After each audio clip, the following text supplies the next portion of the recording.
संगीत और शब्द। जब हम संगीत की लय में घुस जाते हैं तो हम शब्दों को भूल जाते हैं। अगर किसी को भी आप चाहते हैं कि वो उसके कर्म को भूल जाए, उसके बिंदु को भूल जाए, तो उसे लय में डाल दीजिए, वो क्रम को भूल जाएगा। ऐसे ही संगीत में जब कोई शब्द आते हैं इस प्रकार के और संगीत अच्छा होता है तो हम शब्दों को भूल जाते हैं, हम केवल संगीत में डूब जाते हैं। इस प्रकार के संगीत और गाने और रैप बनाए जाते हैं जिससे कि वो शब्द व्यक्ति के मुख से निकले बार बार, उसे वो बोले, लेकिन संगीत के फ्लो में उसे भूल जाए कि उसका अर्थ क्या है। कुछ गाने बनते हैं चेज़ करने वाले, जैसे कोई लड़की जा रही है और कुछ गुंडे अपराधी उसको चेज़ कर रहे हैं रेप करने के लिए, उसके ऊपर गाना बनता है और उस गाने को हर व्यक्ति सुन रहा है पर शब्दों पे कोई नहीं जा रहा है कि वो गाना क्या कह रहा है। उसको इस ढंग से कंपोज किया जाता है कि गाने का वास्तविक वो हट जाए और हर जगह प्रचार हो उस गाने का, लेकिन शब्दों पे जो ध्यान ना देकर भी उन शब्दों का प्रचार हो जाए। ऐसे एक गाना था, छाप तिलक सब छीनी रे तो से नैना मिलाएगी। ऐसा एक धुन में, इसी धुन में वो गीत है जो बहुत अच्छा लगता है सुनने में।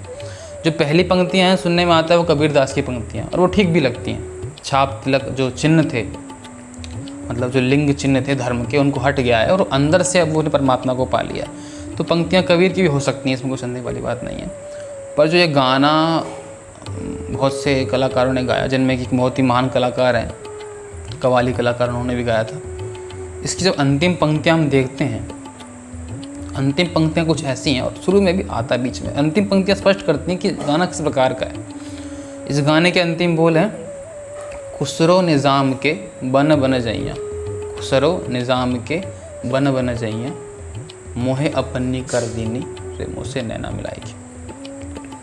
तब पकड़ में आता है इस गीत का संगंध वहाँ किया गया है कि जब निज़ाम रहा करते या पीर रहा करते थे, और ये नियम था, ये एक नियम अंग्रेज़ी काल में भी हुआ, ब्रिटिश शासन में भी हुआ, कि जब कोई नई बहू घर पे आती थी ब्याह करके, तो उससे पहले उसका जो भोग है वो पीर, वो नवाब, वहाँ के अधिकारी करते थे। उसके बाद वो अपने घर को जा पाती थी। ऐसे जब वैश्यालय में नई लड़कियाँ आती थीं, कुंवारी युवतियाँ, तब भी ऐसा होता था। इसी गाने में एक बोल है, मोहे सुहागन कीनी तो से नैना मिलाएगी। अब ये सुहागन का तो कोई मतलब नहीं है सार्थकता।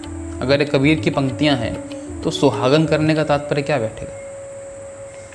तात्पर्य यही है कि वो युवती कुंवारी थी, लेकिन दिखाया इस प्रकार से जैसे कि वैश्यालय में वैश्याँ ये दिखाती हैं जो अपनी आबरू को ही लुटवाते हुए आनंद से गीत गाती हैं। वैसा एक गीत बनाया गया है। इसे गाने वाला क्या समझेगा कि ये बहुत ही अच्छी बात है, बहुत ही बढ़िया है कि निज़ाम के पास जा कर के सुहागन होना, करवाना अच्छा उस स्त्री के लिए नहीं है। जब वो निज़ाम उस चीज़ को सुनना चाहता है तो कोई भी कितना भी नीच कर्म करे, अपनी नीचता को नहीं सुनना चाहता।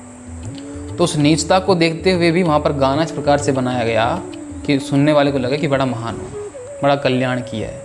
गोरी गोरी भैया हरी हरी चूड़ियाँ, मोहे सुहागन कीनी, मुझे आपने सुहागन कर दिया, बड़ा उपकार हुआ आपका। हालांकि रेप हुआ उसका। तो गाने के जो शब्द हैं उन पर भी गौर अगर किया जाए तो हम पाएंगे बहुत से गाने हैं जो केवल इस प्रकार की गंदगी फैलाने वाले हैं। और ये गाना अपने आप में बहुत ही अच्छे धुन में गाया गया है। इस गाने की धुन बहुत ही अच्छी है, बहुत ही कमाल की है।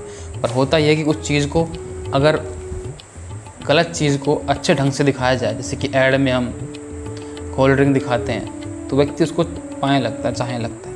वैसे ही इसका प्रयास है पूरा, आगे भी रहा और अभी भी हम सुनते रहते हैं। तो इस गाने को अगर सुने, जब आप थोड़ा ध्यान दें सुनते हुए इनके शब्दों को कि वो शब्द क्या बोल रहे हैं, तो आप जाएंगे गाने का अर्थ क्या है। लय तो अच्छा है बहुत गाने का, पर अर्थ कितना अच्छा है वो समझने के लिए अगली बार आप ध्यान देंगे। जब वो लाइन आएगी, खुसरो निज़ाम के बन बन जइयाँ, तो समझेंगे कि ये गाना किस लिए बना है और किसके लिए बना है, और हम गा कर इसे अपने साथ कैसा खिलवाड़ कर रहे हैं।